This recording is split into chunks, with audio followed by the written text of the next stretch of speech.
Mayroon tayong ibabahagi ngayon mga idol. Papakita muna natin yung alternator para may history. Kuha naman tayo idea. Ito ay Highlander Isuzu. So ito yung kanyang luma ay totally damaged. Bumili ng bago.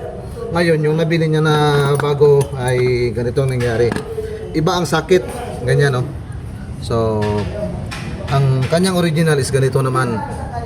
So meron tayong nagpakita or naibahagi nung nakaraan. Kapag ganitong color code ay napaka-sensitive ng IC na to.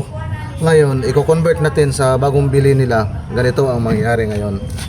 Itong kulay puti, nakikita natin, i-connection natin dito sa may, ayan o, steady. Ito. Ito namang kulay pula. Ito makikita natin kulay pula. Dito yan i-connection. Yan.